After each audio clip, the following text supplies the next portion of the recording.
सीधी सी बात है, अगर आपको ही, शी, इट या फिर नेम आता है तो आपको यहां पर वॉज लगाना होगा। क्या लगाना होगा? वॉज। तो हमारा ए ऑप्शन बिल्कुल ठीक हो जाएगा क्योंकि ही के अकॉर्डिंग वॉज ही आता है। अच्छा, एक चीज और देखो जो पूछी गई थी एग्जाम में, बिसाइड्स। अच्छा, एक चीज मैं यहां बताता हूं आपको, एक तो ये होती है बिसाइड और एक होता है बिसाइड्स। अब सर इसमें डिफरेंस क्या होता है जरा बताना। देखो, बिसाइड का मतलब होता है बाय द साइड ऑफ, यानी के बगल में, किसी के बगल में ये।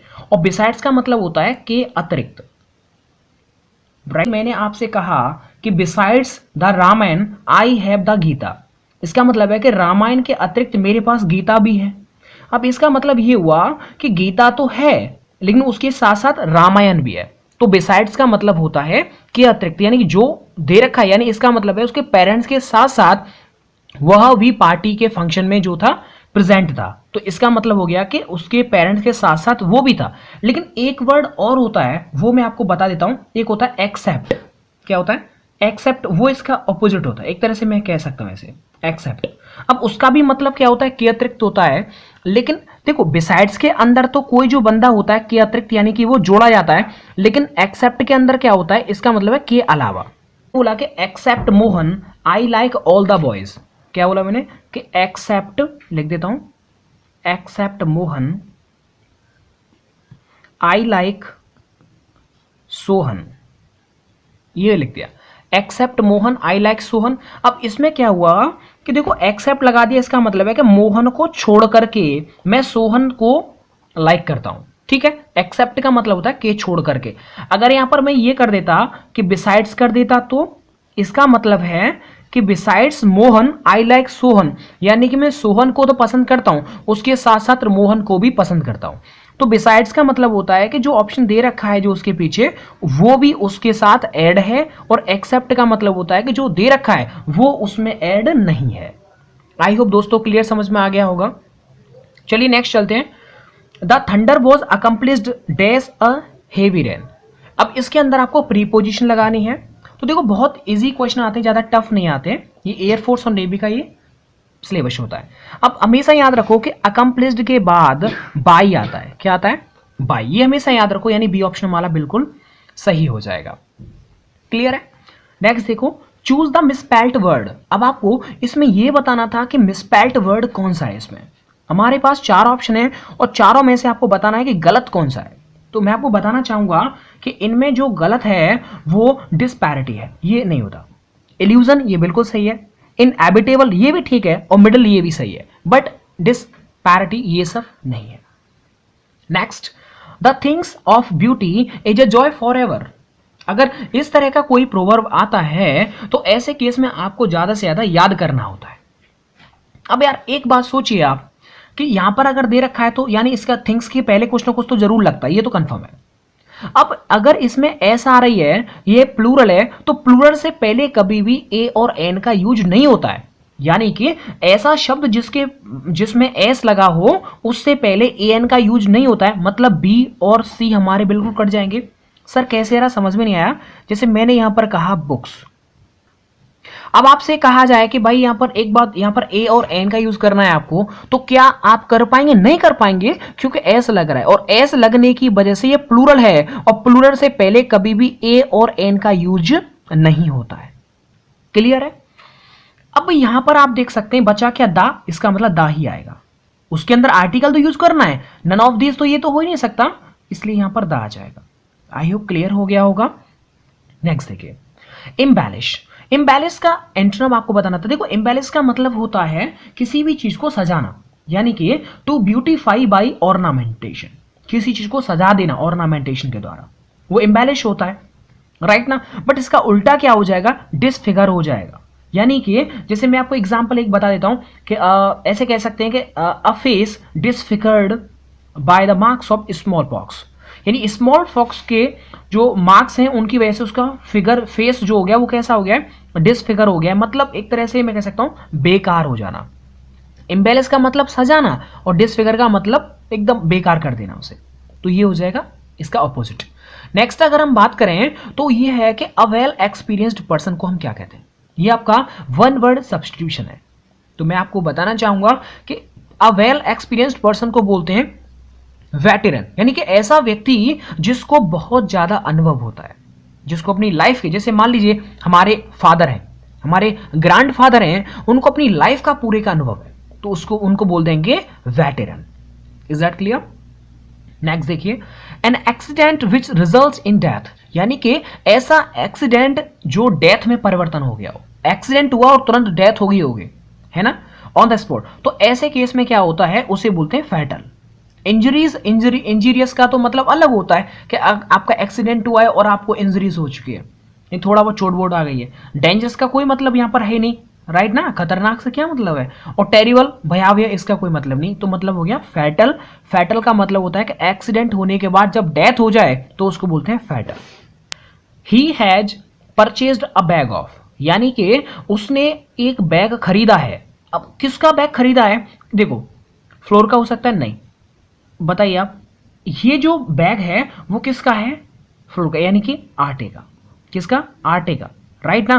फ्लावर का बैग है, नहीं, फ्लावर का बैग नहीं होता, फ्लोर ये नहीं हो सकता, तो हमारा बी ऑप्शन बिल्कुल सही हो जाएगा कि he purchased a bag of flour, यानी कि आटे का, राइट ना। नेक्स्ट देखिए, जेस्ट। अब जेस्ट का आपको सिनोनिम्स बताना था। जेस्ट का मतलब होता है जिसमें खुशी बहुत हो, जेस्ट, तो उसका सिनोनिम्स क्या हो जाएगा, प्लेजर, राइट ना।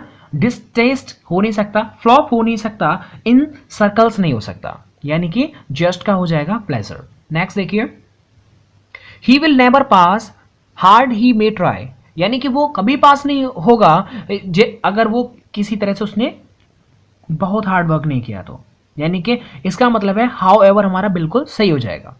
तो वॉट एवर है, नहीं, नेवर है, नो, वेन एवर है, ये भी नहीं आएगा, मतलब हाउ एवर आ जाएगा, ठीक है। नेक्स्ट देखिए, गोल्ड का एडजेक्टिव आपसे पूछा है और इसका गोल्ड का एडजेक्टिव क्या होगा, तो याद रखो हमेशा कि जो गोल्ड का एडजेक्टिव होता है वो गोल्डन होता है, राइट ना। गोल्डर, गोल्डेस्ट और द गोल्ड ये सब नहीं है, क्या होता है गोल्ड का, गोल्डन होता है, यानी सी ऑप्शन हमारा बिल्कुल ठीक हो जाएगा। नेक्स्ट, बार्किंग डॉग्स, इसका देखो हीरो का प्लूरल क्या होगा।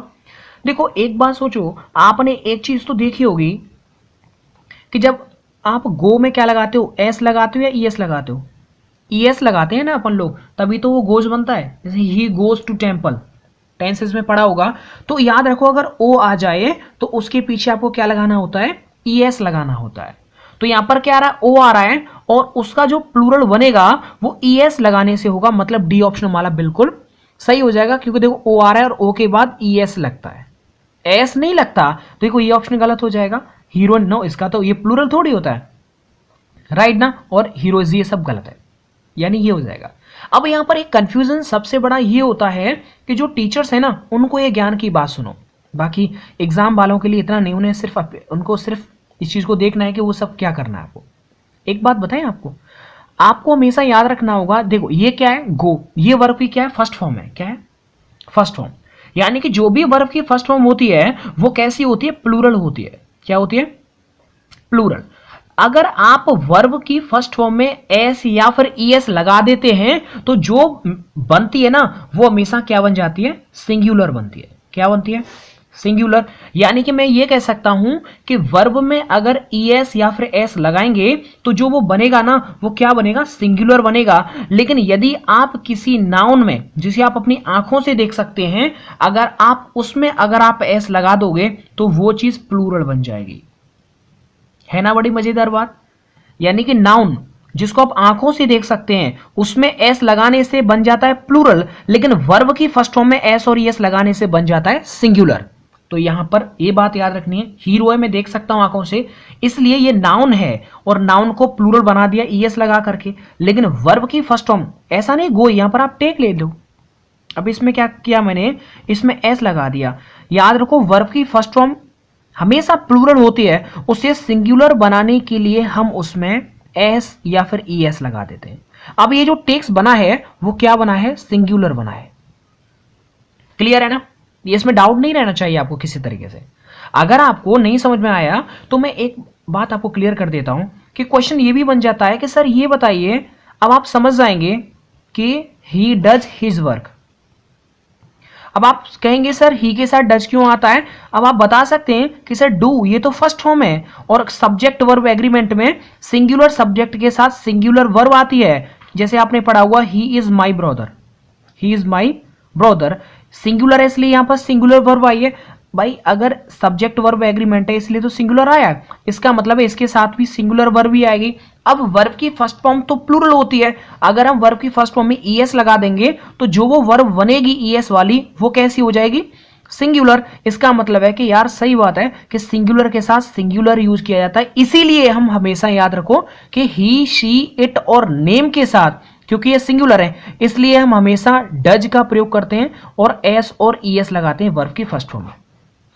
ये प्रेजेंट इंडेफिनिट में आपने सीखा होगा, बट आज तक आपने ये नहीं देखा होगा कि सर हम इनके साथ डू डज का प्रयोग ही क्यों करते हैं, डू का प्रयोग क्यों नहीं करते, क्योंकि ये सब सिंगुलर होता है और सिंगुलर के लिए हम हमेशा सिंगुलर वर्ब यूज करते हैं। एकदम क्लियर हो गया होगा, क्योंकि एस और ईएस लगाने से वर्ब हमेशा क्या बन जाती है? सिंगुलर बनती है, जबकि नाउन प्लूरल बन जाता है। अब ज्यादा डिटेल में मत जाइए, सिर्फ इतना ही आप कर लीजिए, राइट ना। अब आप सोचेंगे सर यू के साथ क्या लगता है? डू क्यों लगता है? क्योंकि ये प्लूरल है तो इसके साथ आने वाला वर्ब भी तो प्लूरल होगा ना, क्योंकि ये वर्ब की फर्स्ट फॉर्म है, इसलिए ये प्लूरल प्लूरल ही मैच हो गया। इसीलिए हम आई वी यू दे के साथ हम डू का प्रयोग करते हैं, राइट ना, और वर्ब की फर्स्ट फॉर्म यूज करते हैं उसमें। तो I hope this concept will be clear absolutely. Next देखिए, बार्किंग डॉग्स डज बाइट, ये एक प्रोवर्ब है, इसका मतलब आपने यानी barking dogs seldom bite, right ना। चलो नेक्स्ट देखो, to live in fool's paradise, यानी कि मूर्खों के स्वर्ग के अंदर रहना। इसका मतलब एक है कि हमेशा याद रखा करो, आपके ईडियम जो ये दे रखा होता है ना, उसके अंदर जैसा उसका मतलब होता है मैक्सिमम उसका मतलब भी नीचे सेम वैसा ही होता है।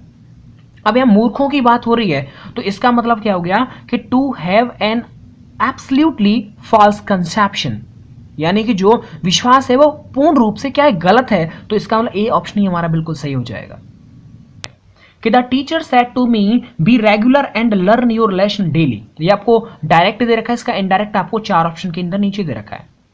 अब आपको एक बात हमेशा याद रखनी है कि यदि आपका इन्वर्टेड कॉमा में अगर वर्ब की फर्स्ट फॉर्म से अगर कोई चीज स्टार्ट होती है तो उसके अंदर जो जहां पर आप दैट लगाते हो ना उस जगह क्या लगता है? टू लगता है। अगर वर्ब की फर्स्ट फॉर्म यूज हो रही है तो आपको जो एक कनेक्टिव लगाना है, कंजंक्शन लगाना है, वो क्या लगाना होता है? टू लगाना होता है। तो सर एक बात तो क्लियर है कि ये वर्ब की फर्स्ट फॉर्म है और जो कंजंक्शन आएगा वो टू आएगा, दैट नहीं आ सकता, क्योंकि सिंपल और नेगेटिव में दैट चलता है, इंटेरोगेटिव इफ और वेदर चलता है, WH वाले में WH वर्ड चलता है, वर्ब की फर्स्ट फॉर्म वाले में टू चलता है, इसलिए सर यहाँ टू आएगा। अब यार एक बात तो ये तो दैट हो रहा है, ये हमारा ऑप्शन गलत हो गया, राइट ना। अब देखो यहां पर एक बात आप देख रहे होंगे कि यहां पर देखो इस यहां पर तो एकदम ही गलत लिख रहा है, ये नहीं हो सकता क्योंकि इसमें टू का है, टू तो है ही नहीं। अरे ये सेट टू का ही तो सेट टू है, बाकी इसका तो टू नहीं दे रखा, वो तो गलत हो जाएगा। नेक्स्ट और देख लीजिए आप। अब यहां पर आप अब देखो ये हमारा सी या डी इनमें से एक होगा। टीचर जो होगा, टीचर ने मुझसे कहा कि प्लीज रेगुलर रहिए और अपने लेसन को सीखते रहिए रेगुलर डेली। तो यार इसका मतलब टीचर ने मुझे क्या किया? एडवाइज किया है। क्या किया है? एडवाइज किया, यानी कि सी हमारा ऑप्शन बिल्कुल सही हो जाएगा। रिक्वेस्ट तो नहीं करेंगे ना सर, क्या हाथ जोड़ के नहीं बेटा वो ना ये सब पढ़ ले, अगर नहीं पढ़ोगे तो फेल हो जाओगे, रिक्वेस्ट थोड़ी करेंगे वो क्या करेंगे? एडवाइस देंगे आपको। तो हमेशा याद रखें कि टीचर हमको एडवाइस देते हैं, तो यहां पर क्या हो जाएगा? एडवाइस्ड मी। और देखो बी से पहले टू लगता है तो देखो बी से पहले टू आ रहा है और बाकी ये सब उतर जाता है। आप सोच रहे होंगे सर माई क्यों आ गया? क्योंकि देखो मैं आपको बताना चाहूंगा कि ये जो योर है ना, योर सेकंड पर्सन जाता है ऑब्जेक्ट के पास, तो ये अपना है, इसलिए ये जिसके पास जाता है उसका अपना हो जाता है, तो मी का अपना हो जाएगा माई, राइट ना। हिम होता तो हिज आ जाएगा, अगर देम होता तो यहां देयर आ जाता, राइट ना, वो इसका ऑब्जेक्ट है। चलिए 16 चेंज द वॉइस। आपको ये एक्टिव दे रखा है और इसका पैसे बनाना है। मैंने एक्टिव पैसे में भी ये समझा दिया था, बट यहां पर आ चुका है तो देखो ये तो सिर्फ लक वाली बात होती है। अब यहां पर आपको पता है इस चीज को करने का एक तरीका, मैं आपको पहले नीचे समझाऊंगा उसके बाद इसको आगे करूंगा। कभी भी जैसे मान लो अगर इस तरह का कभी भी अगर कोई एग्जाम्पल आ रहा है, जैसे ये लिख रहा है it is time to watch the movie, यानी कि जो टाइम है वो क्या मूवी देखना है क्या है। तो आपको पता है क्या करना होता है कि अगर इस तरह का कोई भी अगर सेंटेंस आपको लिख रहा है और ये एक्टिव है और इसका यदि पैसे बनवा रहा है, कभी भी अगर इट इज टाइम आ जाए ना, क्या आ जाए, इट इज टाइम आ जाए, तो याद रखना उसको कॉपी पेस्ट करो। आप जो ऊपर लिख रहा है वही लिखो। तो इट इज टाइम को मैंने कॉपी पेस्ट किया। अब ये जो टू प्लस वर्ब की फर्स्ट फॉर्म दे रखी है, इसे आप अभी के फिलहाल के लिए चुपचाप रख दो अलग। बचा क्या, द मूवीज। और ये जो टू प्लस वर्ब की फर्स्ट फॉर्म के बाद जो ये ऑब्जेक्ट बच जाता है ना, उसे आपको, क्योंकि आपने यहां से इसे एलिमिनेट किया है अभी फिलहाल के लिए, तो मैं इसे आगे लाऊंगा तो यहां पर मुझे फॉर लगाना पड़ेगा। क्या लगाना पड़ेगा, फॉर। और इसको मैं लिख दूंगा जो टू प्लस वर्ब की फर्स्ट फॉर्म के बाद आ रहा है। ये आपने किया। देखो इट इज टाइम का इट इज टाइम लिखा, टू वर्ब की फर्स्ट फॉर्म को हमें अभी छोड़ देते हैं, बाकी जो उसके बाद होता है उसे हम फॉर लगा करके लिख देते हैं। अब इसका नंबर आएगा। और आप लाइफ हमेशा याद रखना कि टू प्लस वर्ब की फर्स्ट फॉर्म का जो पैसिव में चेंज होता है वो टू की जगह पर हम क्या लिख देते हैं, टू बी। और सबको पता है कि पैसिव के अंदर हमेशा थर्ड फॉर्म आती है, तो टू की जगह पर टू बी लिखना है और वर्ब की फर्स्ट फॉर्म को वर्ब की थर्ड फॉर्म में चेंज करना है। इसलिए अब यहां पर टू प्लस वर्ब की फर्स्ट फॉर्म है, तो यहां पर क्या हो जाएगा कि to be watched, to be watched हो जाएगा ना। ये हो जाएगा it is time for the movie to be watched. Absolutely clear. अब आ जाते हैं अपने क्वेश्चन की तरफ। अब आप देखो कि यार इट इज टाइम का तो इट इज टाइम दे रखा है। अब टू प्लस वर्ब की फर्स्ट फॉर्म यहां तक है तो यहां पर ये क्या आपका ऑब्जेक्ट है। अब ऑब्जेक्ट को, इसको तो हम पीछे लिखते हैं और ऑब्जेक्ट को हम जब आगे लाते तो हम क्या लगा देते हैं, फॉर। और ये है बुक्स, तो मैंने लिखा है यहां पर बुक्स। अब टू प्लस वर्ब की फर्स्ट फॉर्म क्या हो जाती है, टू बी थर्ड फॉर्म, तो बाय की हो जाएगी बॉट। क्या हो जाएगी, बॉट। अब आप चेक कर लो कि for books to be bought कहां पर है, तो देखो for books to be bought ये वाला है, यानी बी ऑप्शन वाला बिल्कुल सही हो जाएगा, for the books to be bought. Right ना, मैंने यहां पर दा नहीं लिखा है तो दा हो जाएगा। इसको आप हमेशा याद रखें।